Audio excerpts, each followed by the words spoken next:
What's going on, everyone? Welcome back to another video. Today we are checking out things you don't need in Germany. New Zealander in Germany. So let's actually see what are these things mentioned in this video which we don't actually need. But guys, if anything in this video is incorrect, do let me know in the comments below. And if anything was missing, also do let me know. But yeah, let's actually see what we got here today. Let's get it. Welcome to my channel. I'm Antoinette, a New Zealander living in Germany, and in this video today I'm going to be talking about things that you absolutely do not need if you come to Germany. And I'm going to be talking about things that are kind of like essentials in New Zealand. These are things that I use regularly in New Zealand that I just don't have a use for now that I live in Germany. Okay guys, so one of the things that you absolutely will not need if you come to Germany is thermal underwear. Okay, let me so explain. That's the things, like the sort of things we're talking about, like equipment and things like that. Thermal underwear. Okay. This one. In New Zealand, we love our thermal underwear. We love our merino singlets and long johns. The reason we need to wear thermal underwear in New Zealand is because our New Zealand homes are so cold during the winter time. Our homes are not as well insulated as the German homes. We have single glazing on our windows. We don't have like a built-in heating system. Some of the homes in New Zealand have heat pumps which just heat up one room, and we have fires.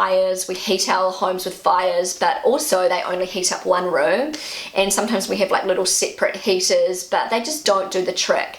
And because our homes aren't very well insulated, the heat just goes out straight away, and it's really hard to like keep your home warm in New Zealand. I remember when I was getting ready to come to Germany, and Rob, who was my boyfriend at the time, my husband now, he was talking to his parents on the phone in Germany, and they were saying that it is really cold in Germany. It's like one of the coldest winters that they've had in so long. And my mum and I, we actually went out shopping. I vividly remember this, and we were on the hunt for like really good quality merino thermal underwear that I could wear in Germany.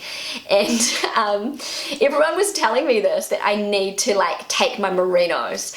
And I remember my grandmother actually saying to me, oh, make sure you have enough merinos, you know, it's going to be really cold in Germany. And Rob was like, what are you guys talking about? You do not need your thermal underwear in Germany. And I was so confused. I just couldn't work out why I wouldn't need my thermal underwear in Germany. Cold, I mean. So anyway, fast forwarding to when I arrived in Germany, I soon realized that I wasn't going to be using my thermal underwear because the homes in Germany and the shops and anywhere inside is just so incredibly toasty warm. There is a huge contrast in temperature in Germany between outside and inside. So basically, if you go to Germany during the winter time, you just have to invest in a really good quality, thick, warm jacket. Forget about the merino, save your money. Do not get your thermal merino underwear and put that money towards a really thick, good jacket. The key to dressing for winter in Germany is to layer. So when you're outside, you're nice and snuggly and warm in your jacket, and then when you go inside, you can take off your jacket and you're in just like thin layers because it is so warm. You would like die if you wore merinos inside during the winter time in Germany because it's just simply... So like just a jacket will actually do the job, you know? You don't really need the thermal sort of stuff, like wearing whole body and stuff. So just a jacket and have like thin layers underneath for when you enter like houses or even shops. When you go shopping, you can just take your jacket off and then you're all good. So that's pretty cool. Too hot. Okay, and this is on the same kind of subject, but something you absolutely do not need in Germany are hot water bottles and electric blankets. I used to always use hot water bottles and these electric blankets as well, actually. Wow. That's crazy. Blankets. Because our homes are so cold in New Zealand during the winter time, the way that we get warm is to sleep with a hot water bottle. Actually, I think you can get them in Germany, but I don't see them very often. Now, basically, if you don't know what a hot water bottle is, it is a bottle that you fill with like really warm water, which will keep you warm and you can snuggle it in your bed. And yeah, and these things also have different covers, like nice material covers, so you can just like put the hot water in, the bottle literally heats up, you put the cover on, and the heat literally stays there for quite some time, and just like cuddle it and keeps you nice and warm. grew up with hot water bottles. We also have electric blankets, which are blankets that you plug in and they heat up, like the whole blanket will heat up. You don't have the electric blanket on all night, you just basically put it on like maybe an hour or two before going to bed, and then turn it off before you go to bed, and your blanket's all nice and warm, and then when you wake up in the morning you're absolutely freezing again. But anyway, But the thing with electric blankets, I don't really use them anymore because I've heard some stories like some people do leave it on as well while they sleep, and that can be dangerous. It can literally get into flames, and you do not want to be burned alive. Come on. You will not need an electric blanket or hot water bottles in Germany. I can guarantee you that. You can actually just sleep with like a really thin blanket and you are absolutely fine. Another thing that you won't use if you go to Germany, and this is for the ladies, it is high heels. Now, okay. I was the high heel queen in New Zealand. If you knew me in New Zealand, you will know how many pairs of heels I owned. Every time I went out to parties, clubbing on the weekends, I would wear high heels. I had so many different pairs. If I would buy like a pair of boots, they would have to have kind of like a wedge or some kind of a heel on them because I'm super short. I always felt like I needed to be taller for some reason, and I just loved my high heels. And in New Zealand, everyone wears high heels at the clubs. And I came to Germany and I realized that no one wore high heels here. I barely saw anybody wearing high heels. If you go to like a fancy nightclub in Germany, you will hardly see anybody wearing high heels. If you wear high heels, you'll be like the odd one out. And one of the only times I've seen German women wearing high heels has been at weddings. German women wear high heels at weddings. So maybe they'll own like 1 or 2 pairs just in case, like for a wedding or for like a really special event. But most of the time they don't wear high heels. One of the reasons why German women don't wear high heels is because so many parts of Germany are surrounded by these like beautiful cobblestone streets. I get it. And has anybody... I can understand that cobblestone streets could be hard to walk on in high heels, of course. So you need flat shoes, trainers for these sort of roads. Ever tried walking in heels on cobblestone streets? It is virtually impossible. I actually broke a pair of high heels walking on cobblestone streets. The entire heel just like came off and it got stuck in the cobblestone, and I was like walking around with no heel on my shoe. So I do not recommend you wearing heels in Germany for that reason alone.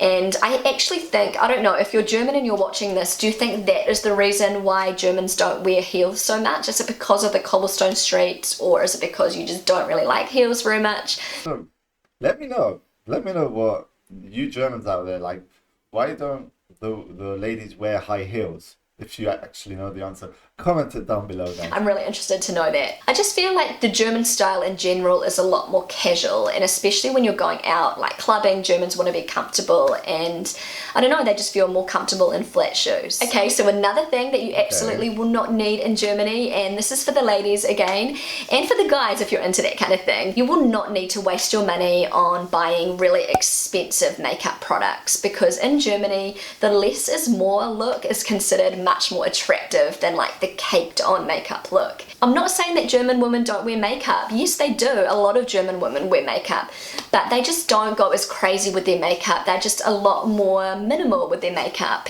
In Germany, it's just considered way more attractive to look natural and to That's what I like as well about women. It's better for the woman to actually look natural than just have like layers and layers of makeup on the face. I don't know, it just seems, I don't know, I just don't like it. That's just my opinion, so your natural beauty. So I feel like a lot of German women, they'll just wear a little bit of mascara, maybe a tiny little bit of eyeliner, a bit of lip gloss, and they're good to go. That's what you need. And I'm probably wearing way more makeup right now than the average German would wear. I'm not saying that you shouldn't wear makeup in Germany, I'm just saying that you don't need to like go all out with your makeup in Germany, because it's just not really a thing here. I feel like so many women from other countries who visit Germany, they gradually start to wear less and less makeup. makeup, and it's usually just a very gradual process. But it happens. Makeup products are expensive, so by wearing less makeup, by buying less like makeup products, you are obviously saving money, saving time, and you usually look a lot better with less makeup. So it's a win-win situation. Okay guys, last but not least, another thing that you do not need in Germany, and this is not actually a thing, this is more like a thing you do. And I'm not recommending this at all, but technically you do not need to speak German to get by in Germany. And I know that sounds kind of crazy, but it's true. Most Germans speak a pretty decent level of English, or they can kind of like string a sentence together and make themselves understood or understand you. If you're in Germany and you go into a shop or a cafe and you can't speak a word of German and you open your mouth and speak English, most likely the person who is serving you will be able to understand you. Maybe they won't be able to like speak English fluently, but they will be able to sort of make out what's going on, and you're not going to be like totally lost. And if they can't understand you, there's probably going to be a person, you know, like a few meters away that will be able to speak English. And so you can always find your way around speaking English. That's the good thing with English. You can always communicate with anyone wherever you go. So that's thumbs up. I think it's worthwhile learning, you know, some basic German phrases and just a little bit of basic German before you come to Germany. But it's not like completely necessary, because you are going to be able to, you know, find your way around. And a lot of people speak English. It's incredible, actually. I was so surprised about how many people could speak English in Germany when I first came. For me personally, I did not want to be one of those native English speakers who did not go to any effort to learn German. And I think it's okay if you're just visiting for a short time, but if you're living in Germany, that's a completely different story. For me, it was so important. If you're living in Germany, like, come on, you need to learn at least a little German, just the basics and things like that, just to fit in the atmosphere. To be able to speak German, because, you know, German is the native language of Germany, not English. So guys, that's about it for this video. I really hope you enjoyed it, and feel free to add anything else to this list. So that was actually a really interesting video. Let me know if anything here was incorrect, or maybe anything you want to add to this video that wasn't mentioned. Comment that down below, guys. Hope you enjoyed. And if you have any other video suggestions, you can suggest them on our Discord community. Link to that is below in the description. Thanks guys for watching. Like the video, subscribe to the channel, and we'll see you on the next one. Peace out, guys.